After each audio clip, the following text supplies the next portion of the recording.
not everyone needs to know your life. Okay. Alam ko, nakaka-excite mag-share, normal lang yon. Ginawa ko din yon. Ginagawa ko pa din yon. But I think sa world ngayon, parang ang hirap magtiwala sa tao. Hindi dahil sa may trust issues ako ha. Probably meron. Hindi naman natin alam, di ba? Hindi ko pa alam lahat ng traumas ko, insecurities ko. Nag-evolve ako as a person. Maybe insecurity ko pala yun, di ba? Nowadays, dahil ang bilis kumalat ng mga bagay-bagay, it is very important to remember these things. Kung bakit hindi natin kailangan ilagay yung buong buhay natin sa social media, especially, di ba? Number one, very important na dapat meron tayong close friends. We need to surround ourselves talaga with people na nirerespeto tayo, mahal tayo, and of course, gusto nila mag-succeed tayo. Kasi aminin natin, ito ang hard truth na kailangan natin tanggapin na hindi lahat na tao masaya para sa atin. Hindi lahat na tao gusto tayong mag-grow. Hindi lahat na tao gusto tayong mag-progress. Maybe human nature yon, but for me, I don't want to be part of that circle. I don't want it. I don't need it. I'd rather be alone. Alam ko, marami tao nagsasabi, ang comment about me is, madamot ako mag-share ng buhay ko. That's how it should be, at least for myself. Kasi kaya nga siya private personal life. Hindi kailangan malaman ng mga tao ang nangyayari sa buhay ko kasi hindi naman entertainment yung buhay ko. I've shared a lot of snippets ng buhay ko, but I've managed to keep my life very private. My life is sacred, you know. My family, my friends, they don't deserve yung mabash just in case magkamali ako sa social media. Kasi may possibility, hindi ngayon or next year, next week, magkamali ako. May masabi ako na di magustuhan ng mga tao. In fact, nangyari na yan eh. When I was asked on TikTok, ano yung course ko, I gave comments about my tourism course. Kasi yun yung course ko eh. And a lot of people got mad. Kasi normal naman yun eh, di ba? Hindi naman porket I gave an information, tatanggapin yun ng lahat na tao ng positive, di ba? So ibang tao nag-react ng positive, nag-agree sila. And yung ibang tao nag-disagree. Again, I'm just talking about my own experiences, di ba? Kasi karapatan naman natin yun eh. It's just, hindi natin hawak paano ina-absorb ng mga tao yung information. I think that's list of my concerns kung paano ina-absorb ng mga tao yung pinaprovide kong information online. Parang kanya-kanya naman yan eh. Namimili tayo sino yung gusto natin sundin online, di ba, and their journeys. So number 2 is focus on actions and not words. Right now, nararamdaman ko, tayo as people, parang sobra tayong focus sa words. Bakit? Kasi we're super parang connected all the time. Phones, sa calls, sa social media. The more connected we are, mas lalo tayong disconnected. Kasi parang alam natin lahat ng bagay. Parang wala nang space for the unknown.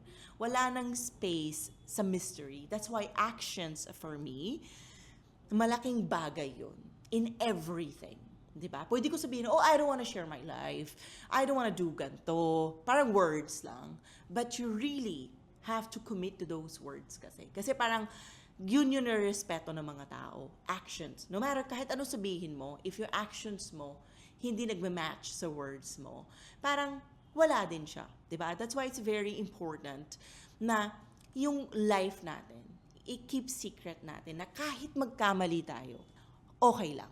Hindi yung parang kinukwento natin lahat. Siguro, okay lang i-share pagtapos na yung actions. Hindi puro words. I'm gonna do this, I'm gonna do that.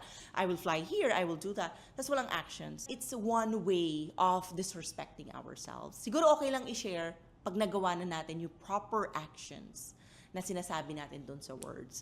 But if you are someone like me, ang dami yung ginagawa on the side, na kung ano-ano, business lang pinapromote nyo sa social media, you don't even have to share those achievements. Number 3, marami nahihirapan dito. Set personal boundaries. Diba? Pag sinabi kasi boundaries, hindi ko lang sa ibang culture, kasi syempre sa Philippines ako lumaki and nakakuha na ako ng glimpse ng Spanish culture. When we say boundaries dito, parang ang sama mong tao. Parang maldita ka, masungit ka, di ba? Tapos kung ano-ano pa yung label sa mga naririnig ko. Lalo na kung ikaw yung taong sinabi mo, no, I'm not gonna say anything. Feeling ko naman, unti-unti, naaayos na natin yung culture natin. But in general kasi, yung culture natin is very rooted sa parang pag-share ng lahat. Kailangan sinasabi mo, parang yun yung way of bonding. na mag-connect with each other. Kaya nga pumapasok dyan yung gossips di ba? I'm not saying I don't do gossiping. I do it too with my closest friends. Nagiging masama yung gossiping pag yun lang yung nagko-connect sa inyo na mga tao.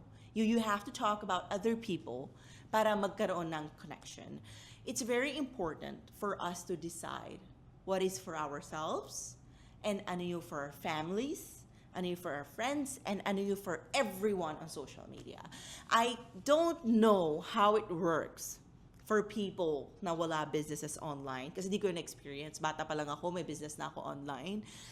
Pero feeling ko, ang peaceful siguro nun, no? You don't have to share anything, you don't have to prove anything, you don't have to update anything. Yung parang pag may nangyari sa buhay mo, parang nangyari lang siya. Hindi mo kailangan mag-post sa lahat ng platform. Kailangan sa TikTok may ganito content, sa Instagram ganito content. Kaya minsan, naiingit ako sa buhay ng mga kapatid ko.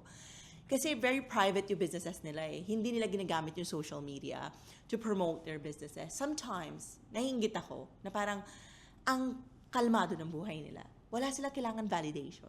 Wala silang hinahabol na likes, engagement, comments, ganyan. Wala sila tinitingnan na stories, sino ba nakakita, sino ba nanood. Parang ang peaceful ng buhay ng mga kapatid ko. Parang they just watch my stories. Parang yun lang yung inabsorb nila. Parang yung ibang bagay wala silang inabsorb. So that sounds very peaceful to me. So my advice to people, maybe para makaiwas sa evil eye. Ako kasi naniniwala ako dun Maybe we need to stop sharing too much. 'Di ba? Kasi nga going back, alam naman natin yan by now, 'di ba, as adults. Human nature yung it's very hard to be happy for others. 'Di ba? Masakit tanggapin yan, pero reality yan. And I am here to remind you of that reality. Sometimes even your own family members, ayaw nila umasenso kayo. Natutunan ko yan sa mama ko. Kasi na-experience ko yan sa own family members namin. Closest of the closest family members namin. Alam namin ng mama ko na these people, ayaw nila umasenso kami. They want to see us suffering. Lalo sa death ng dad ko, tapos my business became like this, tapos hanggang ngayon, single pa din kami ng mga kapatid ko. Kasi that's success My family, we really decided to set boundaries. Kaya yung buhay namin, sobrang private. Nilayo talaga kami ng mama namin sa family namin. Ayaw niya may makaalam ano yung ginagawa namin. That's why we made it this far. Lahat kami magkapatid. Kasi wala nakakalam ng business namin. Walang nagsasabi sa mama ko, gawin mo to, gawin mo yan. Wala. Pag sinabi namin sa mama namin, Mama, we want to move here. Mama, I want to go to the US for my internship. Go! Alam niyo, parang walang external voices na nanggugulo. So yung decision making lang, ako and mama ko. Imagine, I was 16, I told my mom, Mom, I want to go to the US, I want to work in the US, I want to have an experience. Dahil walang pinsan, walang tita, walang ganto na nagsasabi, oh, wag na, bata pa yan, baka mabuntis. Wala. My mom allowed me to go to the US to get my first job experience and bumalik ako dito. I started Access Travel. Ngayon, I asked my mom nung 3 years ago na gusto ko mag-move ng Spain dahil nga walang external validation. She just allows us to do whatever we want. That's why we made it this far. So yun yung best example mabibigay ko sa inyo ng setting boundaries. You can set boundaries sa family nyo, sa friends nyo. Not everyone needs to know what you are up to. It's beautiful, I promise. Post nyo na lang pagtapos na. Master the art of listening. Shift the focus, yung conversation na sa inyo lagi, kayo nagsishare, ganyan-ganyan, by listening more. Kasi when you listen more to people, may realize nyo na parang hindi pala about sa inyo yung mundo. 'Di ba? For me, when I am with people, lalo na yung mga di ko kilala, I let them speak. Unless nakakatawa yung mga kasama ko, yan, pwede ka mag-joke, ganyan. Ito yung linya ko lagi sa mga tao. If you don't know my number, that means you don't know me. If social media lang, yung usapan natin, that means you're not my friend. A very important skill to. Ang dami ko na tinuturo sa inyo na skills, ha? Learn to not call everyone your friend. Everyone is not your friend, diba? Ang daming labels na. This person is just your workmate. This person is just your, let's say, running buddy. This person is just your gym buddy. This person is ganto, ganyan, ganyan. So learn how to label people. This person is your acquaintance, di ba? Iba-iba yan. Hindi pwede lahat ng tao friends nyo. And of course, you should not listen to everyone as well. Yung ibang bagay, pasok dito, dapat nagsistay siya dito. Dapat nag-rent yan sa utak nyo kasi may natutunan kayo. But hindi lahat ng bagay dapat nandito. Yung iba, pasok dito, labas doon. So that's the art of listening. Hindi ko sinasabi sa inyo, isolate yourself from people, huwag kayo mag-socialize, huwag kayo makisama kahit kanino. What we are trying to say here is, you can have a social life, you can have friends, you can hang out with anyone you want to, but learn how to filter. Ano lang yung sasabihin nyo, ano lang yung papakinggan nyo, and ano lang yung i-absorb nyo. Kasi at the end of the day, naniniwala ako, we become like people na we surround ourselves with. This episode boils down to, it is okay to have friends, it is okay to hang out with your family, it is okay to cut off people na hindi na aligned sa values nyo kasi magbabago yan. In my 20s, I used to share a lot of things on my social media, a lot of things. But now, 30s na ako, wala na. Sinishare ko na lang my business, my teammates, minsan yung dog namin, sometimes yung glimpse ng life ko sa Spain. Kasi yun na lang yung gusto ko, identity ko sa society. Yun na lang yung gusto ko maging public information. Kasi tandaan nyo, lahat na nilalagay nyo sa social media, digital footprint yan. Pwede kayo habulin yan. 10 years from now, 20 years from now. So be careful what you put out there. So ako, if ever magkaanak ako in the future, I promise myself na never ko sila i-share.